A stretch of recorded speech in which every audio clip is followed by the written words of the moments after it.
Number 3. Okay, so this happened to me about 7 years ago, when I first started high school. The school was about a 10-minute walk away from my little brother's school, so every day I would walk up there to meet him. It was a pretty safe walk along a main road with lots of sunlight and cars, but not many people most of the time. Occasionally you would get other school children or some runners, and some old people walking to their apartments, and of course the people waiting at the bus stop. The bus stop was halfway between my school and my brother's, and there were only ever about 2 people waiting there.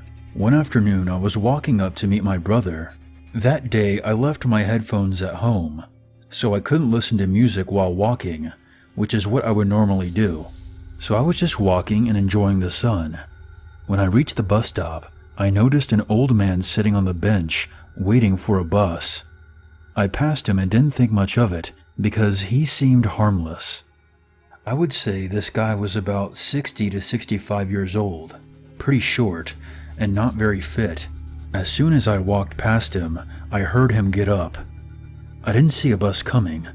Maybe he was checking the timetable, but of course not. I turned my head to check, and this guy is like 5 steps behind me with his eyes stuck on me. I started to speed walk, but then I heard him speed up too. I looked behind me and sure enough, he's speed walking as well. I was scared. He hadn't taken his eyes off me, and now, whenever I looked back, he was giving me this creepy, devilish grin. There was nobody else around, and I was about 200 meters from my brother's school. I decided to book it. I looked behind me, and the old guy was now running after me. I couldn't believe it. He was faster than I expected too. Every time I looked back, he was staring and smiling. I was almost in tears. I was so scared that I wasn't going to make it. Now I know you might think that a young teenage girl could outrun a man in his 60s, but with a heavy school bag and a messed up knee from gymnastics, I was about as equipped to run as he was. By this point, I could see my brother's school and some kids leaving. I was kind of relieved, and I thought the old man would ease up and notice that other people were around. But no. What does this guy do? He starts yelling to the people, saying, "My granddaughter, she's running away from me. Get her, she's in trouble." All the while giving me this evil grin. I then stop because I've come to a massive road, and I don't want to get hit by a car. This guy gets close enough to grab my bag, and tells me to stop being such a little cunt and that he was going to win and take me away.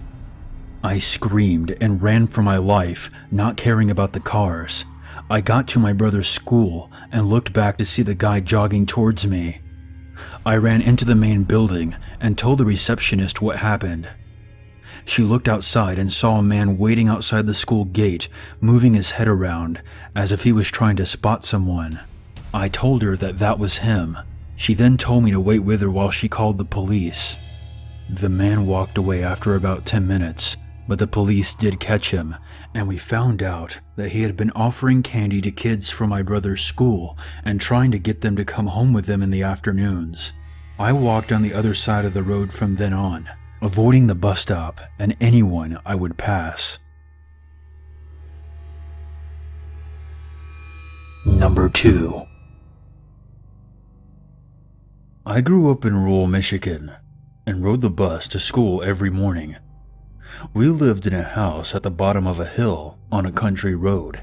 My bus stop, however, was at the top of the hill after you passed my house. The story I'm about to tell happened when I was 7 or 8 years old. I woke up one morning and got ready for school like I usually did. My bus picked me up around 7 a.m., right when the sun was starting to come up. But there were still spots of darkness deep in the woods. I was the only kid who was picked up at my bus stop. So I would stand at the edge of the woods and wait until the bus came. My mom or dad would have to drop me off about 5 minutes before the bus came and hightail it to work in order to make it there by 8 o'clock. It's not that they felt completely comfortable doing this, but they didn't have many options. We lived in a safe area, or so we thought, and the bus arrived on time 99% of the time. so they weren't too worried that anything would happen to me in the 5 minutes I was left alone. So I'm standing there cold as shit, waiting for the bus to come, watching the sun rise slowly in the sky. It's still a little dark out, but not yet bright enough for me to see what's going on around me. I saw the lights of the bus in the distance, on time as usual, and it came to a stop right in front of me. My bus driver, Mrs. Teresa, opened the door and said good morning and gestured for me to hop on. I walked to my seat, put my stuff down, and noticed that the bus wasn't moving yet. Mrs. Teresa still had the door ajar. She just sat there, leaning slightly out of her seat, staring into the woods for a good minute or so. We were off and on our way to school after picking up a few more kids. After arriving at school, Mrs. Teresa escorted us in, which is something that she never did. And I remember seeing her slip into the office and talking to one of the secretaries. I went through my regular school day and I was picked up by my dad in the car rider line as normal. When he picked me up though, he started asking me all kinds of questions. Did the bus pick you up okay this morning? Did any cars stop and blow their horn at you as you waited? Strange questions that he had never asked before. The next morning, my parents didn't take me to the bus stop. My mom dropped me off at school before going to work at a later time. This continued, alternating a drop-off by my mom or dad for the remainder of the school year. At the same time, I noticed they changed my bus stop. Years later, I found out why my bus driver went into the school that day and why my bus stop was relocated. When Mrs. Teresa picked me up that morning, she saw a man standing in the woods behind where I was. She alerted the school secretary, who alerted the transportation office for the school district, and then the police.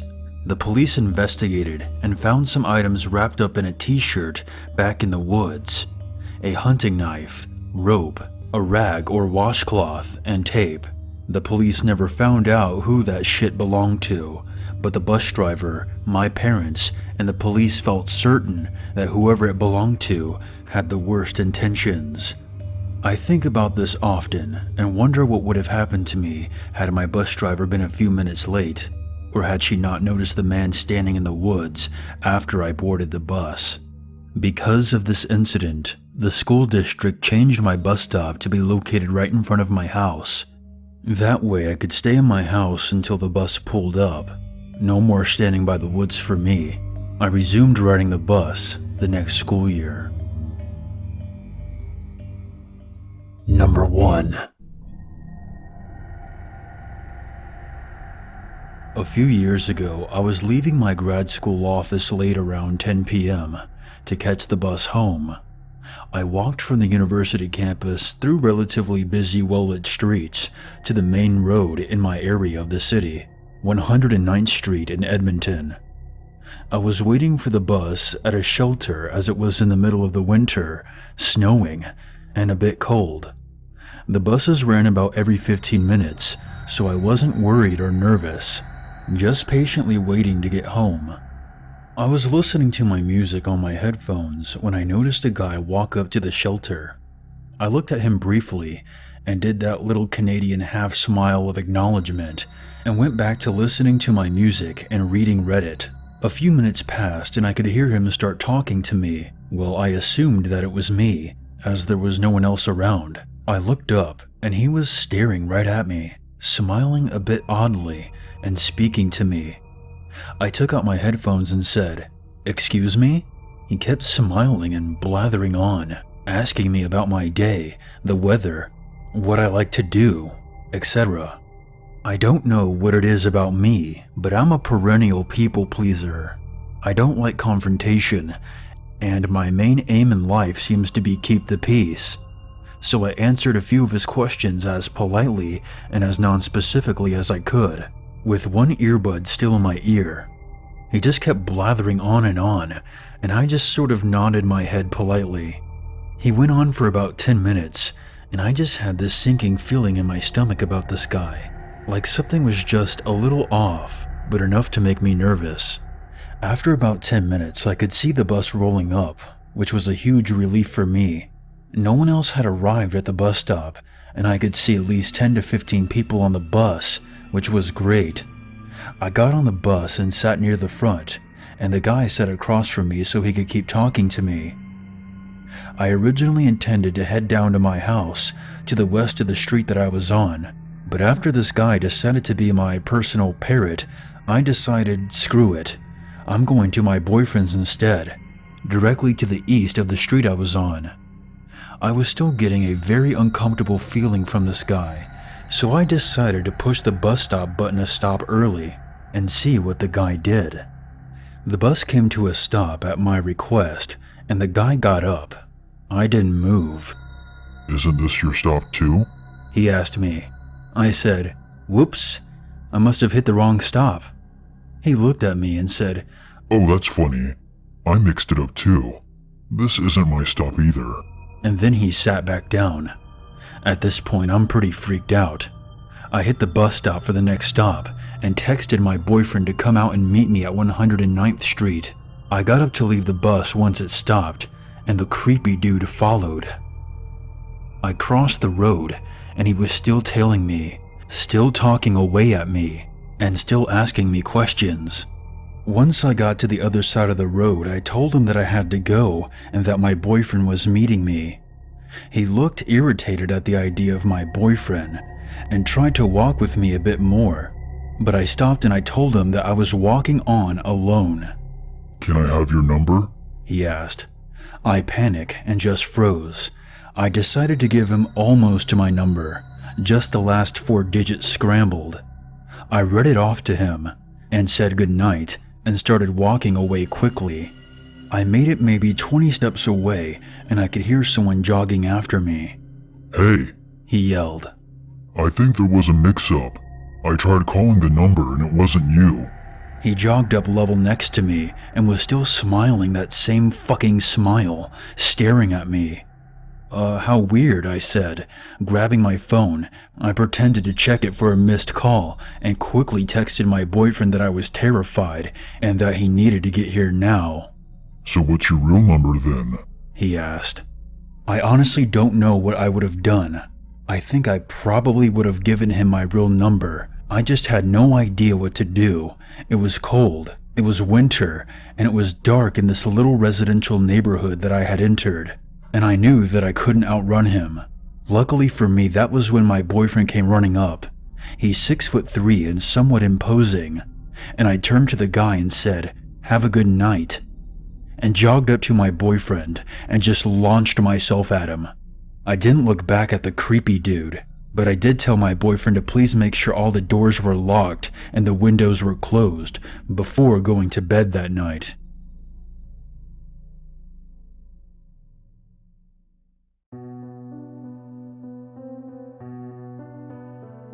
Hey guys, Unit 522 here, and I want to thank you very much for watching my video. I would appreciate it very much if you would share, like, and comment. And if you're new to this channel, become one with the Unity by hitting the subscribe button. If you have a scary story or experience that you want featured on this channel, you can always send it to my email or post it on the Free Horror Stories subreddit. The links for those can be found in the description below. If you would like to help out this channel even more, consider a PayPal donation. And for more updates, be sure to follow me on Twitter. There's nothing wrong with a little darkness in your life, as long as you never forget, there's always a reason to be afraid.